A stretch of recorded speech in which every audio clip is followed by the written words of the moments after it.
देखिए, महाराष्ट्र में बीजेपी को आरएसएस ने एक बार फिर से नसीहत दी है। आपको मैं बता दूं कि अजीत पवार से गठबंधन पर सवाल खड़े किए हैं। अजीत से गठबंधन के कारण बीजेपी का प्रदर्शन खराब रहा। ऑर्गेनाइजर में गठबंधन पर सवाल खड़े किए हैं आरएसएस ने, बीजेपी को नसीहत देते हुए कि इस गठबंधन का कोई भी फायदा बीजेपी को महाराष्ट्र में नहीं मिलेगा। अजीत पवार के साथ गठबंधन पर यह सवाल। वैभव हमारे साथ जुड़े हुए हैं। वैभव, अजीत पवार के गठबंधन पर पहले भी इस तरह से सवाल उठाए जाते रहे हैं और ऑर्गेनाइजर में फिर से वही सवाल कि कोई फायदा बीजेपी को नहीं होगा इससे।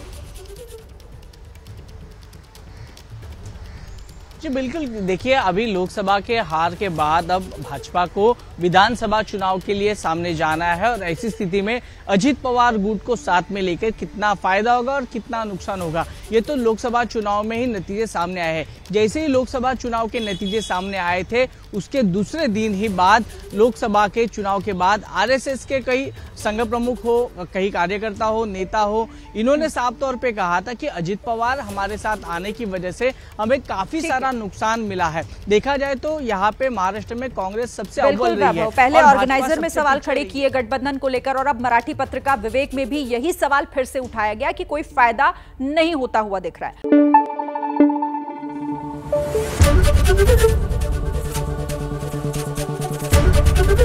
एबीपी न्यूज आपको रखे आगे।